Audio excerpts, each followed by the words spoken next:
என்னடா ரொம்ப நாளா வந்து தலைவர் விஜய வந்து யாருமே நோண்டலையே, எதுவுமே வந்து பேசலையே அவரை பத்தி. எதனா வந்து நம்ம தலைவர் நடந்து போனாவே எதனா பேசுவாங்களே, தூங்குனா எதனா என்ன விஜய் தூங்குறாரு, என்ன இப்படி தூங்குறாரு, எதனா பேசுவாங்களே. அங்க வந்து வந்துருவாங்க நம்ம சீமான் அண்ணனும் அண்ணாமலை இது மாதிரி எல்லாருமே வந்துருவாங்க.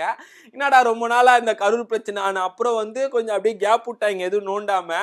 என்னடா இதுன்னு பார்த்தா இப்போ வந்திருக்காங்க அங்கங்க கொஞ்சம் கொஞ்சம் அப்படி பேசுறாங்க. என்னன்னு பாத்தீங்கன்னா நம்ம டிவிகே விஜய் வந்து ஒரு மாதிரி மிரட்டுறாங்க. வந்து கூட்டணி சேர்ந்துரு, வந்து கூட்டணிக்கு வந்துரு, உள்ள வந்துரு, அதிமுகக்கு வந்துரு அப்படின்ற மாதிரி சொல்லி ஒரு மாதிரி மிரட்டுறாங்க. யாருன்னு பாத்தீங்கன்னா நம்ம ஆர்பி உதயகுமார் வந்து மினிஸ்டர் அவர் வந்து சொல்லியிருக்காரு. என்னன்னு பாத்தீங்கன்னா நம்ம டிவிகே கட்சி வந்து இப்படியே போயிருந்தா 2026ல வந்து திமுக ஆட்சி காலி பண்றோம். இந்த மாதிரி ஒரு கட்சியே இருக்காது, டிவிகே கட்சியே இருக்காது அப்படின்ற மாதிரி சொல்லியிருக்காரு. கூடிய சீக்கிரம் நீங்க வந்து கூட்டணிக்குள்ள வந்துட்டீங்கன்னா எந்த பிரச்சனையும் இருக்காது உங்களுக்கு அப்படின்ற மாதிரி சொல்லியிருக்காரு. அதுக்கப்புறம் வந்து நீங்க வந்து இந்த மாதிரியே போனீங்கன்னா ஆந்திரால வந்து சிரஞ்சீவியும் இந்த மாதிரி தான் ஆனாரு. அவர் வந்து முடிவு எடுக்காம ஒரு மாதிரி கோளாரா முடிவு எடுத்து ஒரு கட்சியே இல்லாம ஆக்கிட்டாங்க. ஆனா வந்து நம்ம பவன் கல்யாண் வந்து ஒரு நல்ல முடிவு எடுத்து கூட்டணி பண்ணணும், கூட்டணி போனோம் அப்படின்னு சொல்லி இப்ப பாருங்க துணை முதலமைச்சரா இருக்காரு அப்படின்ற மாதிரி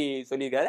அதே மாதிரி நீங்க நல்ல டிசிஷன் எடுக்கணும், அப்பதான் வந்து உங்க கட்சி நிலைச்சு இருக்கும் அப்படின்ற மாதிரி சொல்றாரு. ஆக்சுவலா அங்க எப்படின்னு ஆந்திரால நம்ம சிரஞ்சீவி வந்து இதே மாதிரிதான் அவருக்கு ஃபேன்ஸ் எல்லாம் சேர்த்து டிவிகே மாதிரி தான் அவரோட ஃபேன்ஸ் எல்லாம் சேர்த்து ஒரு கூட்டம்லாம் மாநாடு பிரச்சாரம் அதெல்லாம் பண்ணி ஒரு கூட்டம்லாம் சேர்த்தாரு. பட் ஆனா வந்து இந்த கூட்டணி எல்லாம் சேர்க்கல, அவர் தனியா நின்று இது பண்ணாரு. ஆனா கொஞ்சம் டிராப் ஆனனால பிரச்சனை டிராப் பண்ணிட்டாங்க. அதுக்கப்புறம் நம்ம பவன் கல்யாண் வந்து அவருக்கு ஏகப்பட்ட ஃபேன்ஸ் எல்லாருக்குமே தெரியும். ஸோ அவர் வந்து அந்த கூட்டம்லாம் கூடி எல்லாம் பண்ணி அவர் வந்து கூட்டணி வச்சு இப்போ வந்து துணை முதலமைச்சரா இருக்காரு. ஸோ அவர் மாதிரி இருங்க, நல்ல முடிவு எடுங்க, கரெக்டா எடுங்க அப்படின்ற மாதிரி நம்ம ஆர்பி உதயகுமார் சொல்லியிருக்காரு.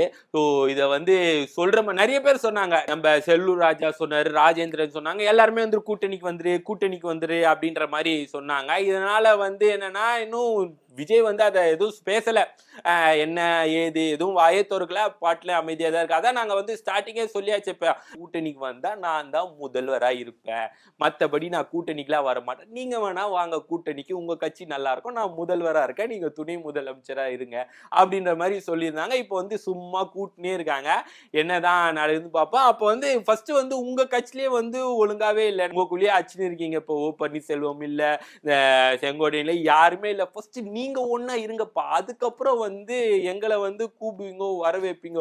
அதே மாதிரிதான் வந்து முன்னாடி வந்து கூட்டணி கூப்பிட்டாங்க நம்ம விஜயகாந்த் கட்சியை வந்து பிரேமலதா வந்தாங்க, அப்ப உங்களுக்கு ஒரு சீட்டு தரோம் அப்படின்ற மாதிரி சொல்லியிருந்தாங்க. அப்பவே வந்து அவங்களை ஏமாத்திட்டாங்க, தரல.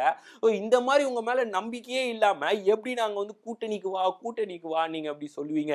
அங்க வந்து ஆந்திரால வந்து சந்திரபாபு நாயுடு என்ன பண்ணாருன்னா அவர் வந்து பயங்கரமா மேஜர் ரோட்லாம் வந்து பயங்கரமா பண்ணிட்டாரு. சோ அவர் வந்து நல்ல ஜென்யூனா வந்து என்ன பண்ணாருன்னா பவன் கல்யாணுக்கு வந்து துணை முதலமைச்சரா கொடுத்தாரு. அவரு நினைச்சா என்ன வேணா பண்ணிருக்கலாம், தள்ளி விட்டுருக்கலாம், போ பாட்டி போ நானே பாக்குறேன் அப்படி இப்படின்னு எதனா பண்ணி அவருக்கு ஃபேவரா யாருக்கிட்ட கொடுத்துருவோம். ஆனா அவரு ஜென்யூனா வந்து இந்த மாதிரி பண்ணாரு. ஆனா நீங்க வந்து அந்த மாதிரி பண்ணுவீங்களா? உங்களை நம்பி வந்து வந்தா நிறைய பேர் அது மாதிரிதான் ஆச்சு வெற்றிருக்கீங்க, உங்களை நம்பி நாங்க ஏன் வரணும் அப்படின்னு சொல்லி எல்லாருமே வந்து கட்சிகள் எல்லாம் வந்து பேசி உள்ளெல்லாம் பேசிட்டு. ஆனா இன்னும் வந்து நம்ம தலைவர் எதுவுமே பேசல. ஏன்னா வந்து நாங்க இன்னும் இந்த பிரச்சனையும் முடியலையே, எங்களை தான் வந்து தாக்கிட்டே இருக்கீங்களே அடிக்கடி, கரூர் உள்ளேயே போக மாட்டீங்க, எங்களுக்கு எங்க ஃபர்ஸ்ட் இந்த பிரச்சனையெல்லாம் முடிச்சுட்டு அப்புறம் தான் நாங்க வந்து எல்லாமே யோசிப்போம். ஸோ வெயிட் பண்ணி பார்ப்போம் என்ன ஆக போகுது அப்படின்னு சொல்லி. நிறைய வந்து என்ன சொல்றாங்கன்னா இந்த டிவிகே கட்சிக்குள்ளேயே வந்து நிறைய மாற்றம் வேணும் அப்படின்ற மாதிரி சொல்றாங்க. ஏன்னா வந்து அந்த கட்சியிலே மாவட்ட செயலாளர் அதுக்கப்புறம் பொது செயலாளர்லாம் வந்து மாவட்ட செயலாளர்லாம் யாரெல்லாம் தாங்க செலக்ட் பண்ணி போட்டாங்கன்னு பாத்தீங்கன்னா விஜய் ரசிகர் மன்றத்துல இருந்த எக்ஸ்பீரியன்ஸ் ஆன ஆளுங்களை தான் இந்த மாதிரி அங்கங்க மாவட்ட செயலர் அப்படி இப்படின்னு போட்டாங்க. அதனால வந்து நிறைய மாற்றம் வேணும் அப்படின்ற மாதிரி. ஏன்னா வந்து ஒரு எக்ஸ்பீரியன்ஸ் ஆன ஆள் வேணும், எதனா கட்சியில இருந்து வெளியே வந்தவங்க இல்லைன்னா வந்து எக்ஸ்பீரியன்ஸ் ஆன ஆள் இருக்கவங்க அவங்கள தான் கூப்பிட்டு தான் இந்த மாவட்ட செயலாளர் மற்றபடி எல்லாத்தையும் போடணும். இவங்க வந்து எதுவும் போடாம இந்த ரசிகர் மன்ற தலைவர் அதுக்கப்புறம் ரசிகர் மன்ற பேனர் அடிக்கிறவன் அப்படின்ற மாதிரி ஆளுங்கள்லாம் போட்டனால இந்த மாதிரி ஏகப்பட்ட பிரச்சனை வருது. பிரச்சனை வந்தா ஃபேஸ் பண்ண வந்து யாருமே இல்லை.